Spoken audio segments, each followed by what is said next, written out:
Halo Bapak Ibu dan adik sekalian, selamat datang di channel Sobat Pro. Kali ini kita akan membahas tentang aplikasi Scratch. Ya, apakah Scratch ini? Ini adalah suatu bahasa pemrograman visual yang ditujukan bagi kita para pemula. Apa maksudnya?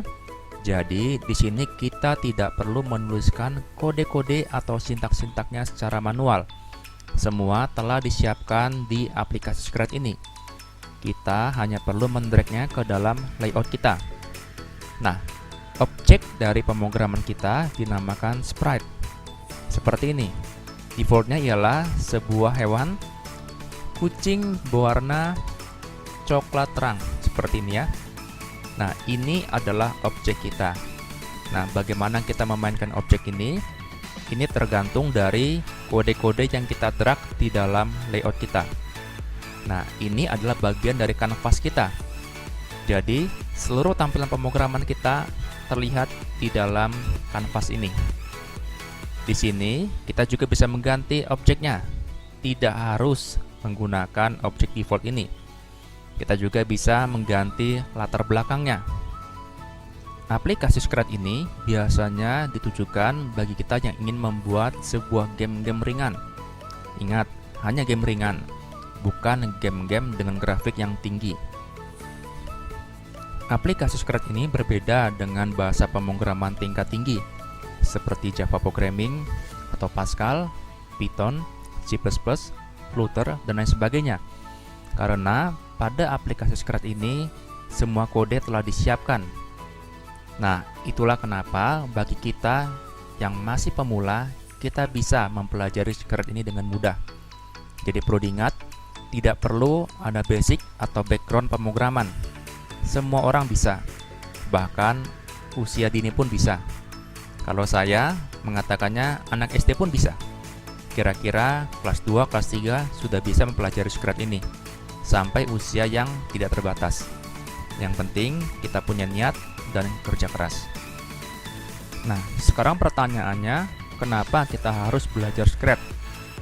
Kira-kira ada 2 poin yang saya pikirkan di sini ya. Yang pertama, ini meningkatkan kecerdasan kita, daya ingat dan konsentrasi kita, terutama bagi anak-anak kita yang masih sekolah.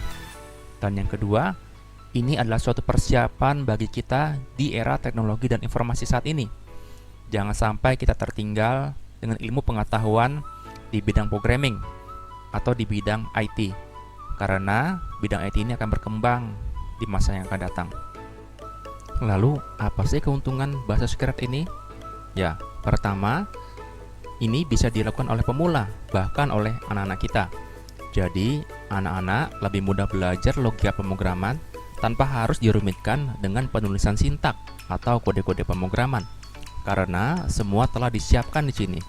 Kita tinggal mendragnya ke dalam layout kita. Yang kedua, Scratch ini memiliki ukuran yang lebih kecil dibandingkan bahasa pemrograman lainnya. Ya, dan yang ketiga, ini lebih menarik. Ini akan membantu anak-anak kita dalam membuat cerita interaktif. Ingat, di dalam Scratch ini kita bisa membuat sebuah cerita, juga bisa membuat sebuah game, dan juga animasi. Ya, jadi sangat menarik ya. Nah, di sini saya akan mendemokan bagaimana kita bisa memainkan objek sprite kita di dalam kanvas kita. Nah, di sini secara default tadi saya katakan bahwa sudah ada objek kucing berwarna coklat muda seperti ini. Saya akan memerintahkan objek ini untuk bergerak. Jadi ketika saya tekan tombol panah kanan, dia akan bergerak ke kanan. Panah kiri bergerak ke kiri. Lalu loncat, saya akan menekan tombol panah atas. Dan juga saya akan membuat dia bisa loncat 2 kali. Jadi ketika saya tekan tombol panah atas, dia loncat. Lalu ketika dia masih melayang, saya tekan lagi tombol panah atas, dia akan meloncat kedua kalinya. Tetapi saya pastikan dia tidak bisa meloncat untuk ketiga kalinya.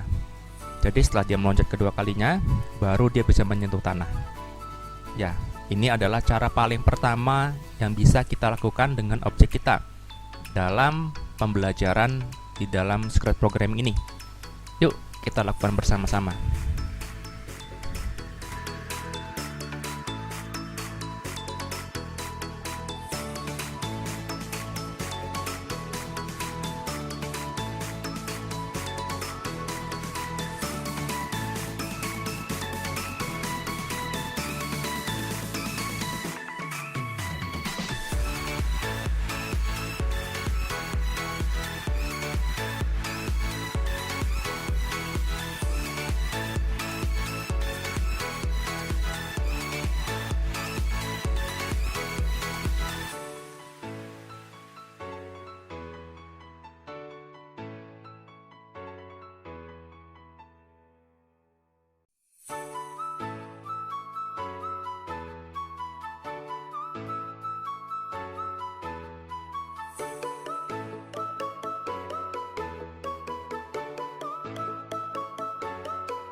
Oke, kita telah berhasil membuat demo kita yang paling sederhana. Jadi di sini ada objek kita. Ketika saya tekan tombol panah kanan, dia berjalan ke kanan. Panah kiri, dia berjalan ke kiri. Ketika saya tekan tombol panah atas, dia loncat. Lalu ketika dia masih di udara, saya tekan lagi tombol panah atas, dia loncat kedua kalinya. Ya, tidak ada loncatan ketiga karena saya membatasi hanya pada 2 loncatan saja. Ya, kanan, kiri, loncat, loncat lagi. Sambil berjalan pun bisa loncat. Ya, sederhana bukan? Ya, sangat menarik mempelajari Scratch ini. Oke, di sini Sobat Bro. Sampai bertemu pada video selanjutnya. Terima kasih.